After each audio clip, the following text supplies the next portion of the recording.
8 महीने से कश्मीरी अपने घरों में नजर बंद हैं, लॉक है, कर्फ्यू है, और जो कुछ कश्मीर में जुल्म हो रहा है उस जुल्म के ऊपर सऊदिया, नाम लेकर कहूंगा, मैं सऊदिया के बाप का नहीं खाता हूँ, मजदूरी कर तो खाता हूँ। सऊदिया नहीं बोला मेरी मईशत खराब होती है, हमारे कारोबार खराब होते हैं, और हमारे अरब भाई जो हमें कहते हैं मुस्लिम फिलतलाता यौम, ये 3 दिन के मुस्लिम है, वो पक्के मुस्लिम है, जो मोदी को हार पहना रहे, जो अवार्ड दे रहे, नहीं बोले।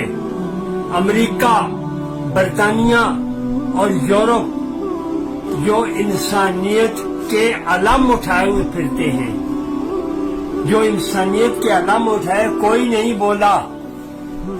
तो भाई उन कश्मीरियों की आवाज को अल्लाह तो सुनने वाला है ना।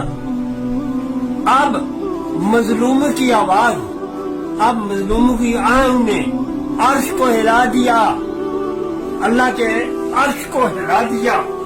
अब ऐसा करें, अब ले आए अपनी मईशत, लड़ ले इस छोटे से कोरोना से, कुछ भी नहीं होगा, तुम गर्क हो जाओगे इंशाअल्लाह। और कश्मीरी फिर जिंदाबाद, फलस्तीनी फिर जिंदाबाद। अब लाशें उठा रहे हो ना, 2-2 हजार एक दिन में, 500 एक दिन में उठा रहे हो लाशें। तो उनको कर्फ्यू लगा था, उनको पता नहीं था कर्फ्यू क्या होता है, अब पता चला है। मेरे रब ने पूरी दुनिया पर कर्फ्यू लगा दिया। निकलो ना बाहर, पुत्र लगे हो, बाहर निकलो, निकलो, पता लगे जरा कर्फ्यू किसको कहते। आगे आगे देखिए होता है क्या। हमें कुछ नहीं होगा, हमें जिंदगी देने से पहले हमारे मालिक ने हमारी मौत लिख दी है, आनी है, उसी दिन आनी है। मस्जिद बंद कर दो, काबा बंद कर दो, हरमैन शरीफैन बंद कर दो।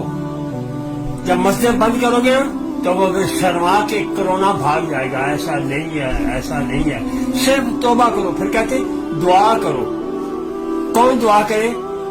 वो दुआ करो जिसके अंदर रिज़्क हलाल है, उसकी आवाज अर्श बरी तक जाएगी।